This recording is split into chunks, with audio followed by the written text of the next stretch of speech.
नमस्कार दोस्तों, स्वागत है आपका अपना यूट्यूब चैनल टुडे एग्जाम पर। दोस्तों आज है 19 सितंबर 2022 और आज आरआरबी ग्रुप डी की एग्ज़ाम थी। सेकेंड शिफ्ट की भी एग्ज़ाम समाप्त हो चुकी है। सेकेंड शिफ्ट के एग्ज़ाम में मैथ के सेक्शन से जो भी प्रश्न पूछे गए सभी प्रश्नों को लेकर आ गए हैं।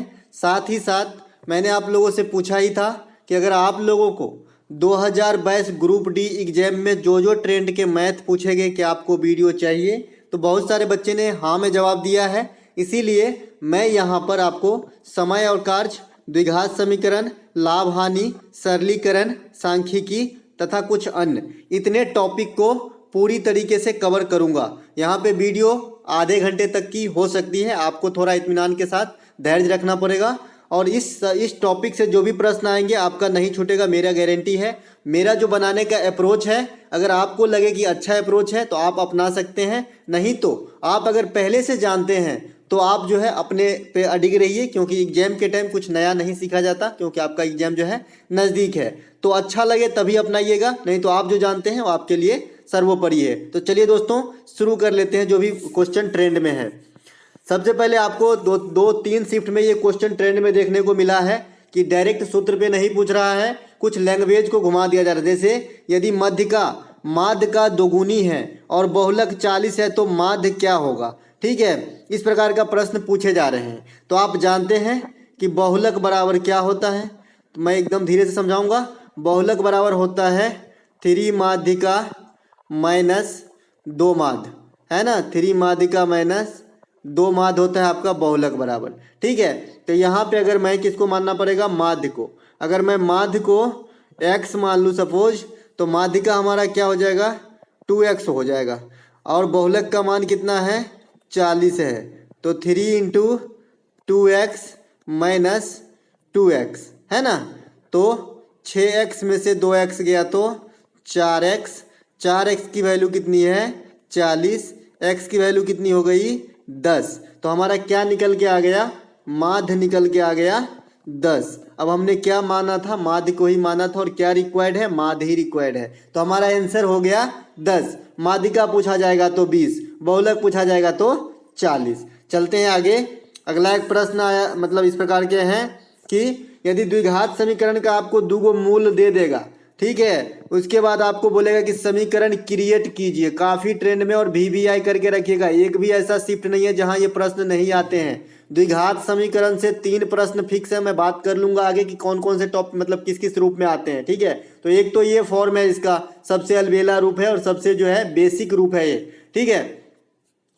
तो मैंने आपको बताया है कि जब छोटा आंकड़ा रहे, जैसे यहाँ पे बहुत छोटा आंकड़ा है, तो आप अंदाजा से भी कर सकते हैं, लेकिन मैं यहाँ अंदाजा नहीं सिखाऊंगा, बिल्कुल वही वाला सिखाऊंगा जिसमें मिस नहीं, कोई भी आंकड़ा रहे एक ही बार रामबाण वाली, ठीक है। तो यहाँ पे द्विघात समीकरण का पहले आपको जो है मूल फॉर्म आना चाहिए और उसमें पार्ट को पहचानना आना चाहिए। मान लीजिए जो बच्चे अभी तक कभी द्विघात समीकरण सुना ही नहीं है 10th के बाद, ठीक है, 10th कैसे भी हो गया लेकिन अभी तक जो है इसके बाद छोड़ दिए, तो उसके लिए बता रहा हूँ। ax² plus minus bx plus minus c equal to 0, ये बेस फॉर्म है आपका द्विघात समीकरण का, ठीक है। जिसमें a लिखने का तात्पर्य है जो x का गुणज रहेगा। जैसे मान लीजिए 3x² लिखे, तो ये 3 जो है a का काम कर रहा है, सिर्फ समझाने के लिए, सिर्फ समझाने के लिए। फिर कोई ये नहीं कहेगा a कहाँ से आया, b कहाँ से आया, ठीक है। इसके बाद मान लीजिए कि मैंने 6x लिखा, तो ये जो 6 है ये b का काम कर रहा है, ठीक है। और c कांस्टेंट होता है, तो इसके जगह पे 2 3 कोई भी अंक रहता है, इसमें कोई वेरिएबल नहीं रहता। ये हो गया आपको द्विघात समीकरण का रूप। अब लिखने का क्या तरीका है, सबसे पहले आप x² लिखेंगे। जब भी द्विघात समीकरण में आपको 2 मूल से समीकरण बनाना हो तो x² लिखेंगे, ध्यान से सुनिए। उसके बाद इसके बीच में साइन माइनस का रखेंगे, ठीक है, माइनस का रखेंगे। इसके बाद में आप अल्फा प्लस बीटा लिखेंगे, ठीक है, और इसके बाद प्लस अल्फा इंटू बीटा लिखेंगे बराबर 0। अब ये अल्फा बीटा क्या है भाई, तो ये 2 मूल जो दिख रहा है ना, इसको मैंने मन में अल्फा डेल्टा कुछ भी मान लीजिए, a b मूल 1 मूल 2 m1 m2 कुछ भी, तो मैं यहाँ अल्फा बीटा मान लिया, ठीक है। तो यहाँ पे मूलों का योग डालेंगे सबसे पहले, तो x² मूलों का योग दोनों को जोड़िए, क्या होगा, 5 और प्लस माइनस 3 करेंगे तो 2 हो जाएगा। 2 और इसके साथ x भी लगाना है, तो x प्लस दोनों को गुना कीजिए तो -15 बराबर 0। अब फिर और छोटा कर लेते हैं, x² माइनस के 2x प्लस माइनस माइनस के 15 बराबर 0। ये आपका समीकरण निकल के आ गया है जो द्विघात समीकरण होगा जिसका 2 मूल होगा, एक तो 5 होगा और एक -3 होगा। अगर अब इसी समीकरण को याद रखिए, मैं फिर से लिखूंगा और इससे मूलों का योग और मूलों का गुणनफल निकालूंगा और इसको वेरीफाई करूंगा, ठीक है। तो आपको क्या याद रखना है, जब भी 2 मूल दे दे और आपको समीकरण बनाने के लिए बोले, सबसे पहले x² लिखना है, x² माइनस दोनों को जोड़ के x alpha plus beta x plus alpha beta बराबर 0, ठीक है। x² माइनस मैंने दोनों को जोड़ा, 5 और -3 का योग 2 हुआ, x प्लस 5 तिया 15 और माइनस क्या है तो -15, तो प्लस -15, ये प्लस माइनस माइनस हो गए और x² माइनस 2x माइनस 15 आपका द्विघात समीकरण निकल के आ गया जो इसका हल है, ठीक है। अब क्या है हमारा, x² माइनस 2x माइनस 15 है बराबर के 0 है ना। अब इससे आप मूलों का योग निकालिए, क्या होता है -b/a, आगे और पीछे दोनों चलना आना चाहिए आपको, ठीक है। -b/a का मतलब क्या हो गया, -2/1। अब कोई नहीं बोलेगा कि एक कहाँ से भाई, ये x² के पीछे भी बताया था ना, ए किसे बोलते हैं, तो ए बोलते हैं x² के गुणज को, b बोलते हैं x के गुणज को, ठीक है, और c के कोई गुणज नहीं होता, c कांस्टेंट ही होता है, ठीक है। तो यहाँ पे माइनस माइनस प्लस 2/1 मतलब 2 हो गया आपका, है ना। तो अभी 2 ही है ना मूलों का योग, दोनों को जोड़िएगा तो 2 ही आएगा ना। इसके बाद गुणनफल क्या होता है, c/a, है ना। तो c/a कीजिए -15/1, तो -15 होना चाहिए, तो 5 तिया 15 और माइनस क्या है तो -15, प्रूव हो गया आपका, आगे और रिवर्स से दोनों, है ना। चलते हैं आगे। अगला एक प्रश्न ट्रेंड में CI का, ठीक है। CI का आज तक 2 ही वर्ष का पूछा गया है, मैंने 3 वर्ष अपने हिसाब से रख लिया है ताकि आपको दिक्कत ना हो अगर एग्जाम के अंदर आ जाए तो, ठीक है। तो यहाँ पे आपको CI होती क्या है, मैंने आपको बताया है कि भाई 12,000 रुपये हैं, 3 वर्ष है, 8% वार्षिक ब्याज की दर है, चक्रवृद्धि ब्याज ज्ञात करें। इसमें मैं अलग ट्रेंड की भी बात कर लेंगे, इससे भी थोड़ी जटिल की, ठीक है। वो भी आगे तो छोड़ के नहीं आना है, मेरा एक ही मकसद है आपकी क्वेश्चन ना छूटे, ठीक है। तो 12,000 रुपया है 3 वर्ष के लिए। जब भी CI की बात करेंगे तो हम रेट को कुछ इस फॉर्म में डाल देते हैं, 3r² RQ, इस फॉर्म में डाल देते हैं। और जब भी 3 साल का पूछेगा, मेरी गारंटी है कुछ ऐसा रेट पूछेगा जो कट जाएगा, ठीक है, या फिर कटने लायक होगा। ऐसे नहीं पूछेगा 8%, तो वो हमेशा 5 पूछेगा, 10 पूछेगा, है ना, इस प्रकार से पूछेगा, ठीक है। ये तो मैं अपने मन से रैंडम रखा हूँ, आपको सिखाना है इसके लिए। यहाँ पे मैं रेट को डालता हूँ 8×24, ठीक है। उसके बाद 8×8 64 तिया 7 18 180 4 तिया 12 192। इसके बाद इसका क्यू करना है 8×8 64 8 512। मैंने कहा मुझे कहीं भी 3 अंक नहीं चाहिए, 2 ही अंक चाहिए इस स्लाइड के बाद, ठीक है।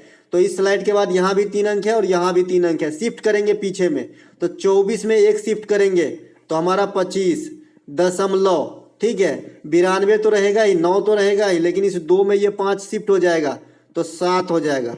तो 92.97 12% अगर हम इस मूलधन का निकाल दें, डायरेक्ट मूलधन का, तो हमारा आंसर हो जाएगा 1200 का 25.9712%, इतना निकालना है और यही आपका आंसर हो जाएगा। करके देखिएगा, ठीक है। 2 वर्ष के लिए भी बता देता हूँ, 2 ईयर के लिए डायरेक्ट इससे बहुत ईजी है, 2r² अगर मान लीजिए 8% रेट होता है तो 2 वर्ष के लिए 8 दूनी के 16 और 8×8 की 64, पहले से 2 ही अंक है स्लाइड के बाहर, तो मैं इसको कोई शिफ्ट उफ्ट नहीं करूंगा। 16.64% अगर आप इस 1200 का निकाल देंगे तो आपका आंसर हो जाएगा डायरेक्ट, ठीक है। अगर अंतर पूछता है साधारण ब्याज और चक्रवृद्धि ब्याज में 2 वर्ष का, तो मान लीजिए 8% दर है और यहाँ 3 नहीं, अभी 2 समझ लीजिए, और इसमें आपको डिफरेंस पूछ रहा है CI और SI में, तो 8 दूनी की 16% आ गया आपको साधारण ब्याज के हिसाब से। साधारण ब्याज क्या होता है, रेट गुने टाइम होता है ना, इतना ही प्रतिशत मूलधन का होता है ना। तो रेट अगर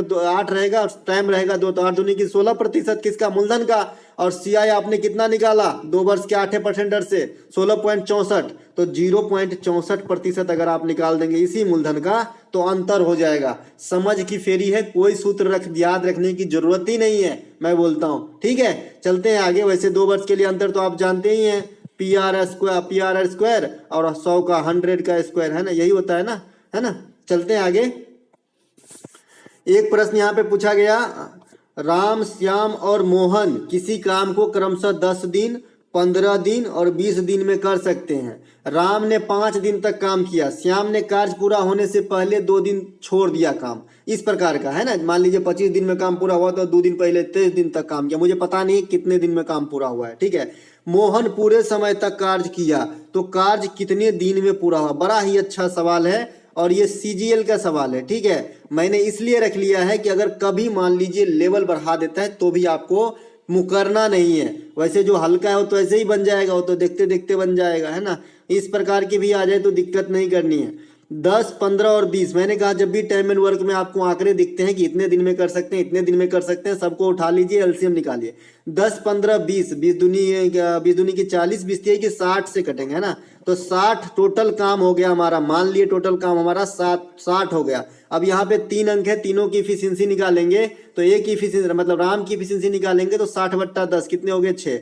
उसके बाद श्याम है, श्याम की इफिशियंसी निकालेंगे 60/15 4। इसके बाद कौन है भाई? मोहन, मोहन की इफिशियंसी निकालेंगे 60/20 3। ठीक है। अब इंफॉर्मेशन हमारा क्या कर रहा है कि राम ने 5 दिन तक कार्य किया है, 5 दिन तक कार्य करा लिया इससे। इसके बाद बोल रहा है श्याम ने कार्य पूरा होने से 2 दिन पहले काम छोड़ दिया और मोहन पूरे समय तक कार्य किया। तो मोहन मान लेते हैं कि x समय तक कार्य किया, तो श्याम कितने समय तक कार्य किया होगा? x - 2 समय तक, क्योंकि कार्य पूरा होने से 2 दिन पहले तक ही कार्य किया। कौन? 2 नंबर वाला आदमी श्याम, और मोहन किया लास्ट तक। तो मैंने मान लिया कि भाई काम जो है x दिन में पूरा हुआ, तो मोहन तो x दिन तक 3 के स्पीड से पर दिन काम करता रहा। और मोहन जो है 2 नंबर पे कौन है? श्याम। श्याम जो है आपको 2 दिन पहले ही काम छोड़ दिया, और राम जो है 5 दिन काम छोड़ के चला गया घूमने, है ना। तो इस प्रकार से टोटल काम आपका कितना है? 60 है। अब इसी को सबको जोड़ के इसके बराबर 60 कर देंगे तो नहीं हो जाएगा, तो यहीं पे कर लेते हैं। ठीक है, कर लेते हैं। 30 तो हो गया आपका, 6 बचे के 30, एक का झंझट खत्म। अब इधर इसको सॉल्व करते हैं तो 4x - 8 होगा, प्लस के 4x - 8 और प्लस के 3x बराबर हमारा टोटल काम कितना? 60। ये 30 उधर जाके घटेगा तो इधर बचेगा 30। ठीक है। इसको 60 को मैं कैंसिल करता हूँ, ये 30 को भी इधर से कैंसिल करता हूँ, बचा 30। ठीक है।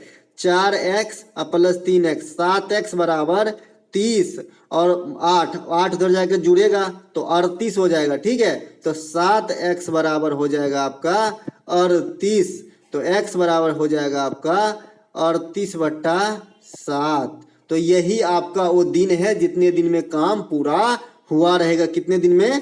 38/7 दिन में। एक बार और समझ लीजिए, राम, श्याम और मोहन 10, 15 और 20 दिन में काम करते थे। राम ने 5 दिन तक काम किया, उसके बाद आउट हो गए, मतलब काम से ही भाग गया छोड़ के। ठीक है। उसके बाद श्याम ने कार्य पूरा होने से पहले 2 दिन तक काम किया। जैसे मान लीजिए काम 10 दिन में पूरा होता रहेगा तो 8 दिन तक कार्य किया, तो मैंने, और मोहन लास्ट तक काम करता रहा, तो मैंने समझा कि मोहन जो है x दिनों तक काम किया लास्ट तक। तो 2 नंबर पर जो श्याम है वो 2 दिन पहले छोड़ा है, तो x - 2 दिन तक काम करेगा। एफिशिएंसी आपको पता ही है सबका, 1 का 6 है, 4 है, 3 है ना। तो इसका तो क्लियर हो गया कि 5 दिन किया तो 30 काम कर लिया। ठीक है। दूसर का क्या हो गया? 4 × x - 2 की इतना दिन रहा तो इतना से गुना हो गया। तीसर का पूरा दिन रहा तो 3 इफिशिएंसी के साथ x दिन तक रहा तो 3x काम किया। टोटल का जोड़ बराबर टोटल काम, x की वैल्यू निकाल दे, है ना।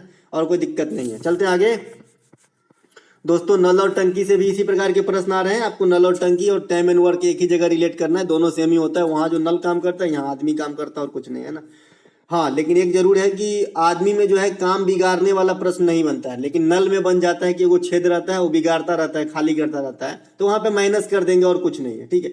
बड़ी से बड़ी संख्या जिससे 244 तथा 2052 को विभाजित करने पर प्रत्येक दशा में 4 शेषफल बचे। ये वाला ऑप्शन एग्जाम में आए, ऑप्शन से जाना। ठीक है। ऑप्शन से बनाने की जरूरत नहीं है, ऑप्शन से जाना। सबसे पहले समझिए, यहाँ पे 2 ऑप्शन तो मुझे दिख रहा है कि ऐसे ही उसको उड़ा दो, क्योंकि काम के ही नहीं है। जब बोल रहा है कि भैया जिससे 244 और 2052 को विभाजित किया जाए, तो भाई 15,360 कहाँ से शेषफल बचेगा भाई? 2052 तो हमारा आंकड़ा ही है और शेषफल बच जाएगा 15,000। तो ये दोनों ऑप्शन तो ऐसे ही छंट गए, ऐसे ही एग्जाम में रहती है ऑप्शन। ठीक है। इसीलिए 40% सवाल ऑप्शन से ही बनाया जाता है ना। यहाँ पे आपका 12 और 16 बच गया। अगर मैं 12 से पहले को विभाजित कर लूँ 244 को, ठीक है, तो 12 दूनी की 24 और एगो 0, 4 शेषफल जरूर बच रहा है। ठीक है। लेकिन 12 से मैं इसको भी ट्राई कर लेता हूँ, तो 12 हो गया। इसके बाद 8 बचा, 8 पर 5 कितना हो गया? 85, 12 सत्ते के 84 और 1 पर 2 12, 12, कोई शेष नहीं बचा, तो ये तो होगा नहीं। तो हमारा आंसर क्या हो गया? शेष बचना चाहिए तो 16। ठीक है। आई होप आपको ये छांटने वाला एलिमिनेशन मेथड काफी अच्छा लगा होगा और यही अप्रोच होनी चाहिए आपकी भी, ठीक है। इससे क्या होती है, समय की बचत और दिमाग भी फास्ट चलती है। एक प्रश्न यहाँ पे आया था, यदि एक आदमी प्रति माह 875 रुपये खर्च करता है और अपनी आय के 12.5% की बचत करता है तो उसकी मासिक आय क्या है। अब भाई 12.5% कोई आदमी बचाता है, इसका मतलब खर्च कितना करता है वो, बताइए। कोई भी चीज़ 100% तो 12.5% अगर बचाता है तो वो खर्च करता रहेगा आपका 87.5%। और 87.5% का वैल्यू कितना है, 875। कट गया आपका, है ना, कितने मरतबे कटा, तो 10 मरतबे कटा भाई। 1 यूनिट की वैल्यू 10 तो 100 यूनिट की वैल्यू कितनी हो जाएगी, 1000। ऑप्शन नंबर बी हमारा राइट आंसर है। अब ये कहाँ से आया 10, ये दशमलव को हटाएंगे तो नीचे को 10 नहीं आएगा, कोना कानी गुना करेंगे तो ये 10 इधर चला जाएगा। इतना तो आते ही होंगे आप, इतना हम होशियार ही हैं सब आप, है ना। तो ये सब ऐसे देखते देखते बनाना है आपको।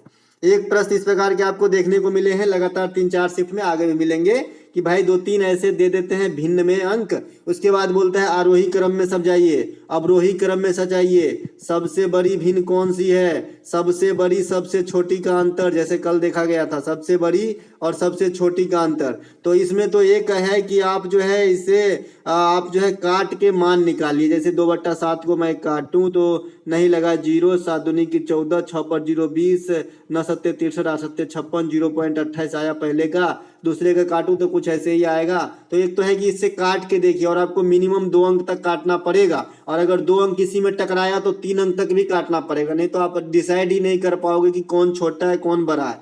तो आपको मैं अनुमान विधि सिखाया हूं। अनुमान विधि क्या होती है, थोड़ा सा नीचे कर लेते हैं। अनुमान विधि क्या होता है कि आपको जो है क्रॉस गुना करना है ना। 13 दूनी की 26, इसके माथा पे 26 रखा, 7 तिया की 21। अब इसको भूल जाना है, इसको अभी भूलना है, ठीक है। अब इन दोनों का काम चलेगा।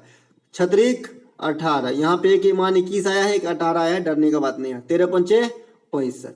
अब आप देखिए कोई भी सूरत में बीच वाला जो है छोट है, सबसे छोट है। 21 18 दो गो मान आया है, लेकिन बीच वाला सबसे छोट है। और कौन सा अवरोही क्रम पूछ रहा है, अवरोही मतलब डिसेंडिंग ऑर्डर। डिसेंडिंग ऑर्डर मतलब सबसे लास्ट में सबसे छोट का, तो सबसे छोट का 3/13 है, तो कितने ऑप्शन में लास्ट में है, तो 2 ऑप्शन में है। तो ये और ये तो छट गए। अब आपका बचा ये और ये, 3/13 है लास्ट में, 3/13 इसमें भी है लास्ट में। अब दोनों में से देखना पड़ेगा कि इस सबसे बड़ा कौन है। तो सबसे बड़ा आपका 5/6 है, तो एक नंबर पे 5/6 होना चाहिए, तो ये भी ऑप्शन छट गया। तो ये हमारा राइट आंसर हो गया। आई होप आपको समझ में आया होगा। एक बार और समझाते हूँ, ठीक है, कोई दिक्कत नहीं भाई। 13 दूना के 26, 7 तिया के 21, 6 के 18, अभी मैं इसी को गुना कर रहा हूँ, 6 के 18, 13 बचे के 65। क्रॉस गुना कर रहा हूँ और कुछ नहीं भैया, क्रॉस गुना कर रहा हूँ, क्रॉस गुना कर रहा हूँ, ठीक है। अब देखिए इसका पहले वाले का वैल्यू आया है 26, दूसरे वाला का 2 वैल्यू आया है, 21 आया है और 18 आया है, तीसरे वाला का हमारा वैल्यू आया है 65, ठीक है। तो अब बताइए 26, 18, 21, 65 या 26 में सबसे बड़ा कौन है, तो सबसे बड़ा है 65। हमें कौन से ऑर्डर में सजा रहे हैं, अवरोही क्रम में। तो सबसे पहले हम सबसे बड़ा का को रखेंगे, सबसे बड़ा का 5/6, 5/6 से कितने ऑप्शन स्टार्ट है, 2, तो 2 को तो ऐसे ही छट गया, ऑप्शन छट जाता है। चाहे आपको कोई सा क्लू मिलना चाहिए। इससे पहले हमने सबसे छोटा वाला खोजा था, तो 2 ऑप्शन ये वाला छटा, ये वाला छटा था और ये वाला छटा था, ठीक है। अब देखिए मैं सबसे बड़ा वाला ले लिया, तो ये दोनों छट गए, तो ऑप्शन छट जाती है फटाफट, ठीक है। तो यहाँ छट गए, 5/6 सबसे पहले हो गया। और सबसे छोटा इसमें कौन है, तो सबसे छोटा आपका बीच वाला है। बीच में कौन है, 3/13 है, तो आपका जो है 3/13 बीच में रहना चाहिए। तो कहाँ गया, 3/13 सबसे छोटा है तो लास्ट में होना चाहिए। तो यहाँ पे ऑप्शन नंबर 1 हमारा राइट आंसर हो जाएगा, ठीक है। चलते हैं आगे। अगर इसी में से पूछ दिया जाए कि सबसे छोटका सबसे बड़का का घटाओ, तो सबसे छोटा सबसे बड़ा, सबसे छोटा कौन होगा, 3/13, है ना। और सबसे बड़का कौन था, 5/6। इनका अंतर कल पूछा गया था, ठीक है। चलते हैं आगे। अगला एक प्रश्न पूछा जाता है इस प्रकार का कि आपको आंकड़ा दे दिया जाता है और इसमें आपको माध्य, माध्यिका, बहुलक पूछा जाता है, ठीक है। इसके बाद मैंने बताया था कि लगातार संख्या भी अगर दे दे तो फिर भी आप बहुलक निकाल सकते हो। वही सूत्र से बहुलक बराबर 3 माध्यिका -2 माध्य, क्योंकि लगातार संख्या में आप ऐसे बहुलक जो है जस्टिफाई नहीं कर सकते हो, क्योंकि एक से अधिक बार किसी की रिपीटेशन नहीं रहती है। और बहुलक हमें क्या है कि जो रिपीटेड सबसे ज्यादा मोस्ट रिपीटेड नंबर है वही हमारा बहुलक है, ठीक है। तो फिलहाल यहाँ पे मैं दूसरी बात कर रहा हूँ, जो इस आंकड़े के हिसाब चलेंगे। तो यहाँ पे माध्य, माध्यिका और बहुलक निकालना है। सबसे पहले आते हैं माध्य के ऊपर। माध्य क्या होती है, तो एवरेज होती है। क्या होती है माध्य? एवरेज होती है। और एवरेज क्या होती है? टोटल आंकड़ों का योग। टोटल योग लिख लेता हूं और बट्टा टोटल आंकड़ा, है ना, टोटल आंकड़ा। तो ये होता है आपका, क्या होता है? एवरेज होता है। और एवरेज बराबर क्या होता है? माध्य होता है। ठीक है, तो यहाँ पे हम जोड़ लेते हैं एक बार। 4 1 5 3 8 8 16 7 6 13 23 27 33 37 39 47 54 58 और 4 62। ठीक है, नंबर कितने? 1 2 3 4 5 6 7 8 9 10 11 12 13। तो 62/13 आपका जो है ये हो गया आपका माध्य। ठीक है, इसके बाद आते हैं माध्यिका पर। माध्यिका क्या है? असेंडिंग और डिसेंडिंग ऑर्डर में आप सजा लीजिए। तो एक कितने बार दिख रहा है? एक ही बार दिख रहा है, लिख लिया। 2 है क्या? 2 नहीं है। फिर क्या है? 3 कितने बार है? एक ही बार 3 है, 3 लिख लिया। फिर 4 कितने बार है? 1 2 3 4 5 बार। 1 2 3 4 5, 5 लिख लिया, है ना। इसके बाद 4 का काम हो गया, 1 का काम हो गया, 3 का काम हो गया। अब कौन है भाई? 7 और 8 है और 6 है ना। तो 6 कितने बार है? 5 के बाद तो 6 आएगा। 5 है क्या? 5 तो है ही नहीं, ये 4 है 5 बार, 5 नहीं है। उसके बाद आपका जो है 6 है और 7 है और 8 है। तो 6 कितने बार है? 2 बार। 2 बार 6 लिख लेते हैं। 7 कितने बार है? 2 बार। 2 बार 7 लिख लेते हैं। 8 कितने बार है? 2 बार। हो गया क्या? 13। 2 2 4 2 6 2 8 1 9 4 13 हो गया। तो हमारा जो है असेंडिंग, इसमें मैं असेंडिंग ऑर्डर में सजाया हूँ, आप डिसेंडिंग ऑर्डर में भी सजा सकते हैं। 13 है तो 6 6 12 1 13, 6 छोड़ दीजिए, 3 2 5 1 6 को छोड़ दिया। ठीक है, इसके बाद 13 है ना, तो यहीं तक 6 आएगा। ठीक है, यहाँ तक 6 आ गया और यहाँ से यहाँ तक 6 आ गया। तो आपका बीच में ये 4 बच गया, यही हमारा क्या हो जाएगा? माध्यिका हो जाएगा। ठीक है, आप डिसेंडिंग ऑर्डर में भी सजाएंगे, सेम आएगा। ठीक है, इसके बाद बहुलक जो मोस्ट रिपीटेड है, तो आपका जो है आपका 4 जो है मोस्ट 5 बार रिपीटेड है, तो आपका बहुलक हो जाएगा। ठीक है, और वो सूत्र तो जानते ही हैं, बहुलक बराबर, उसमें मैंने अभी एक हिसाब भी बताया अच्छा खासा, है ना। एक प्रश्न इस प्रकार का सिंप्लीफिकेशन में सरल वाली आती है, लेकिन मैं यहाँ जटिल वाला रखा हूँ। आपको मैक्सिमम 4 पावर तक पूछा गया है अब तक के 2022 के ग्रुप डी में, लेकिन मैं यहाँ पे 8 पावर तक चलूंगा आपको सिखाने के लिए। ठीक है, तो पहले इस समीकरण से हमें कुछ इस प्रकार की मान निकालना पड़ेगा, ताकि हमारा जो है आराम से देखते समय हल हो जाए। ये हमारी अप्रोच है। ठीक है, तो मैं इससे निकाल लेता हूं सबसे पहले। तो इसके लिए मुझे क्या करना पड़ेगा? एक्स स्क्वायर प्लस क्या करना पड़ेगा? 1 मिनट। एक्स स्क्वायर प्लस 1 बराबर 3x कर लेते हैं। ठीक है, इसमें से x कॉमन ले लेंगे तो x प्लस 1/x हो जाएगा बराबर 3x हो जाएगा। ठीक है, x से x कट गया तो x प्लस 1/x की वैल्यू हमारा कितना आ गया? 3 आ गया। कितना आ गया? x प्लस 1/x का वैल्यू हमारा आ गया 3। अब x square plus 1/x square का मान चाहिए और x के पावर 8 प्लस 1/x के पावर 8 का मान चाहिए। मैंने आपको थोड़ा सा अगर याद हो तो थोड़ा याद कीजिए, थोड़ा सा याद कीजिए। यहाँ पे मैं बता रहा हूँ कि जब मैं बताया था कि x प्लस 1/x बराबर अगर a है, तो x square plus 1/x square बराबर डायरेक्ट a स्क्वायर माइनस 2 होता है। ठीक है, और एक बात और बताया था कि x प्लस 1/x बराबर अगर a है, तो x Q plus 1/x Q का वैल्यू आपका ए क्यू माइनस 3a होता है, बताया था। तो इसी पे चलते हैं। ठीक है, ये आता कहाँ से ये भी बताया था। ठीक है, तो यहाँ पे x प्लस 1/x का वैल्यू मेरा 3 आया है, तो x square plus 1/x square का वैल्यू क्या आएगा? 3 तिहाई के 9 माइनस 2 कितना आ जाएगा? 7। तो इस कोष्ट के बदले मैं 7 रख देता हूँ। ठीक है, इस कोष्ट के बदले मेरा 7 आ गया। ठीक है, अब हमारा 8 पावर तक जाना है, तो कितनी बार? 4 बार करना पड़ेगा। ठीक है, 4 बार हमारा करना पड़ेगा। ठीक है, तो यहाँ पे चलते हैं, 3 बार करना पड़ेगा। ठीक है, तो यहाँ पे हम देखेंगे कि एक्स स्क्वायर और प्लस 1/x स्क्वायर का वैल्यू जो है हमारा ये कितना आ गया है? 7। फिर से स्क्वायर करेंगे तो x के पावर 4 और प्लस x के पावर 4 हो जाएगा, तो हमारा कितना हो जाएगा? 7 7 49 में से 2 जाएगा, तो कितना बचेगा? 47। अब हमारा x के पावर 4 और 1/x के पावर 4 का वैल्यू आ गया है 47। ठीक है, पहले यही निकाल लेता हूँ। x के पावर 4 और प्लस 1/x के पावर 4 का वैल्यू हमारा है 47। एक बार और स्क्वायर करूँ तो 8 पावर तक पहुंच जाऊंगा, है ना। तो x के पावर 8 प्लस 1/x के पावर 8 बराबर 47 का स्क्वायर माइनस 2। अब तो इतनी इजी में नहीं कर सकते ना, 47 का स्क्वायर माइनस 2। तो 47 का स्क्वायर कैसे करेंगे? 50 से कितना कम है? 3 कम है, तो आपको 25 से 3 कम कर देना है 22, है ना, और 3 तिया किन 0 9, तो 2209 होगा 47 का स्क्वायर। करके देखिए, 7 7 49 के 9 हाथ में 4, 4 दूनी के 8, 7 56 और 4 60 के 0 हाथ में 6, 4 चौका 16, 6 22, 2209 आ गया। ये कैसे किया मैं सेकेंडों में, ये मैं अभी बताता हूँ, पहले हिसाब सॉल्व कर लेते हैं। 2209 बट्टा 2 मतलब -2 कितना हो गया 2207। 2207 हमारा इस कोष्ट का मान आ गया, कितना 2207। और इस कोष्ट का मान हमने कितना निकाला था, 3 निकला था, 3 3 9 -2 तो कितना 7 निकाला था। ठीक है, तो 2207 और -35, 2207 दुना का हो गया आपका 4414, क्योंकि ये 2 इंटू में है ना, तो 4414 -7 पचे के 35।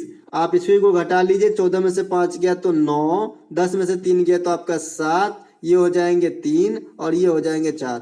4379, 4379 हमारा आंसर है, ऑप्शन नंबर सी। ठीक है, ऑप्शन नंबर सी हमारा आंसर है। अब जो मैं एक स्क्वायर किया था, आप भी कर सकते हो, बहुत ही इजी है। जैसे मान लीजिए मैंने 49 का स्क्वायर करना है, मैंने 46 का स्क्वायर करना है समथिंग, मैंने 99 का स्क्वायर करना है, ये सब काफ़ी इजी है। 93 का स्क्वायर करना है, तो ये आप कर सकते हैं। कैसे कर सकते हैं, तो पहले मैं 50 के रिलेशन में दिखाता हूँ।